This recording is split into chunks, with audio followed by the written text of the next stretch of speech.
आज हम वसंत पुस्तक से पाठ 6 पार नज़र के पढ़ने जा रहे हैं। तो आइए पाठ को शुरू करते हैं। वह एक सुरंगनुमा रास्ता था। आम आदमी के लिए इस रास्ते से होते हुए जाने की मनाही थी, लेकिन छोटू ने एक दिन अपने पापा का सिक्योरिटी पास लिया और जा पहुंचा सुरंग में। फिर क्या हुआ? छोटू, कितनी बार कहा है तुमसे, उस तरफ मत जाया करो। फिर पापा क्यों जाते हैं उस तरफ रोज़ रोज़? पापा को काम पर जाना होता है। रोज़ाना यही वार्तालाप हुआ करता था। वार्तालाप मतलब बातचीत, छोटू की माँ और छोटू के बीच। उस तरफ एक सुरंगनुमा रास्ता था और छोटू के पापा इसी सुरंग से होते हुए काम पर जाया करते थे। आम आदमी के लिए इस रास्ते से जाने की मनाही थी। चंद चुनिंदा लोग ही इस सुरंगनुमा रास्ते का इस्तेमाल कर सकते थे और छोटू के पापा इन्हीं चुनिंदा लोगों में से एक थे। चुनिंदा मतलब चुने हुए लोगों में से। आज छुट्टी थी और छोटू के पापा घर पर ही आराम फरमा रहे थे। नज़र बचाकर चोरी छुपे छोटू ने पापा का सिक्योरिटी पास हथिया ही लिया और चल दिया सुरंग की तरफ। वैसे तो उनकी पूरी कॉलोनी ही ज़मीन के नीचे बसी थी। यह जो सुरंगनुमा रास्ता था, अंदर दिए जल रहे थे और प्रवेश करने से पहले एक बंद दरवाजे का सामना करना पड़ता था। दरवाजे में एक खांचा बना हुआ था। खांचा मतलब एक होल बना हुआ था जिसमें छोटू ने खांचे में कार्ड डाला। जैसे एटीएम कार्ड हम डालते हैं ना, उसी प्रकार से यहाँ भी एक ऐसे होल बना हुआ था जिसमें छोटू ने कार्ड डाला। तुरंत दरवाज़ा खुल गया। छोटू ने सुरंग में प्रवेश किया मतलब वहाँ पे एंटर किया उसने। कहाँ पर? सुरंग के अंदर। अंदर वाले खांचे में सिक्योरिटी पास आ पहुँचा। उसे उठा लिया। कार्ड उठाते ही दरवाज़ा बंद हुआ। छोटू ने चारों तरफ नज़र दौड़ाई। सुरंगनुमा वह रास्ता ऊपर की तरफ जाता था, यानी ज़मीन के ऊपर का सफ़र कर आने का मौका मिल गया था। मगर कहाँ? मौका हाथ लगते ही फिसल गया। सुरंग में जगह जगह निरीक्षक यंत्रों की जानकारी छोटू को नहीं थी। मतलब वहाँ पर सिक्योरिटी गैजेट्स लगे हुए थे जिसके बारे में छोटू को नहीं पता था। मगर छोटू के प्रवेश करते ही पहले निरीक्षक यंत्र ने, यानी कि फर्स्ट जो सिक्योरिटी गैजेट था, उसने क्या किया? संदेहास्पद स्थिति दर्शाने वाली हरकत हुई। मतलब उसने अलर्ट कर दिया कि यहाँ पर कोई आया है। इतने छोटे कद का व्यक्ति सुरंग में कैसे आया? तो इस तरह का नोटिफिकेशन जो है उस गैजेट के थ्रू चला गया। दूसरे निरीक्षक यंत्र ने तुरंत छोटू की तस्वीर खींच ली।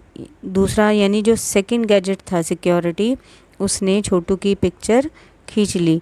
किसी एक निरीक्षक यंत्र में इस तस्वीर की जांच की गई और खतरे की सूचना दी गई।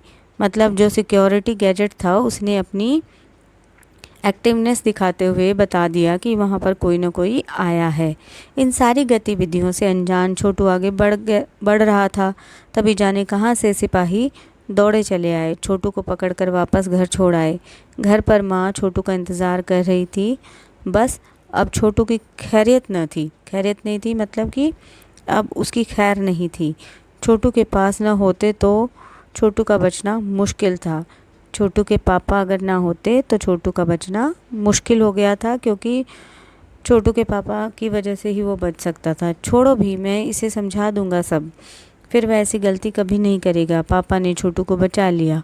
बोले, छोटू, मैं जहाँ काम करता हूँ ना, वह क्षेत्र ज़मीन से ऊपर है। आम आदमी वहाँ नहीं जा सकता क्योंकि वहाँ के माहौल में जी ही नहीं सकता। मतलब हम जो हैं वो ज़मीन पे रहने वाले लोग नहीं हैं, हम वहाँ पर सरवाइव नहीं कर सकते। तो फिर आप कैसे जाते हैं वहाँ? छोटू का सवाल लाजमी था। लाजमी मतलब ज़रूरी था। मैं वहाँ एक ख़ास किस्म का स्पेस सूट पहन कर जाता हूँ। स्पेस सूट से मुझे ऑक्सीजन मिलता है जिससे मैं सांस लेता हूँ। इसी स्पेस सूट की वजह से बाहर की ठंड से मैं अपने आप को बचा सकता हूँ। ख़ास किस्म के जूतों की वजह से ज़मीन के ऊपर मेरा चलना मुमकिन होता है कि मतलब पॉसिबल हो जाता है। ज़मीन के ऊपर चलने फिरने के लिए हमें एक विशेष प्रकार का प्रशिक्षण दिया जाता है। प्रशिक्षण मीन्स ट्रेनिंग दी जाती है। छोटू सुन रहा था। पापा आगे बताने लगे, एक समय था जब अपने मंगल ग्रह पर सभी लोग ज़मीन के ऊपर ही रहते थे, बगैर किसी तरह के यंत्रों की मदद के, बगैर किसी खास किस्म के पोशाक के। हमारे पुरखे मतलब जो हमारे पूर्वज थे, ज़मीन के ऊपर रहा करते थे। लेकिन धीरे धीरे वातावरण में परिवर्तन आने लगा। कई तरह के जीव धरती पर रहा करते थे, एक के बाद एक सब मरने लगे। इस परिवर्तन की जड़ में था सूरज में हुआ परिवर्तन। सूरज से हमें रोशनी मिलती है, उष्णता मिलती है मतलब गर्मी मिलती है। इन्हीं तत्वों से जीवों का पोषण होता है।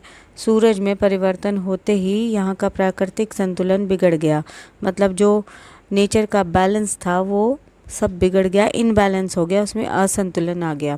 प्रकृति के बदले हुए रूप का सामना करने में यहाँ के पशु पक्षी, पेड़ पौधे, अन्य सभी जीव अक्षम साबित हुए मतलब वो इसको झेल नहीं पाए, वो इसका सामना नहीं कर पाए। केवल हमारे पूर्वजों ने स्थिति का सामना किया। अपने तकनीकी ज्ञान के आधार पर हमने ज़मीन के ऊपर अपना घर बना लिया। ज़मीन के ऊपर लगे विभिन्न यंत्रों के सहारे हम सूर्य शक्ति, सूर्य की रोशनी और गर्मी का इस्तेमाल करते आ रहे हैं। उन्हीं यंत्रों के सहारे हम यहाँ ज़मीन के नीचे जी रहे हैं। यंत्र सुचारू रूप से चलते रहें, इसके लिए बड़ी सतर्कता बरतनी पड़ती है, मतलब सतर्कता, सावधानी। मुझ जैसे कुछ चुनिंदा लोग इन्हीं यंत्रों का ध्यान रखते हैं। बड़ा हो जाऊंगा तो मैं भी यही काम करूंगा। छोटू ने अपनी मंशा जाहिर की। मंशा मतलब इच्छा, बिल्कुल, मगर उसके लिए खूब पढ़ना होगा, माँ और पापा की बात सुननी होगी, माँ ने कहा। दूसरे दिन छोटू के पापा काम पर चले गए। देखा तो कंट्रोल रूम का वातावरण बदला बदला सा था।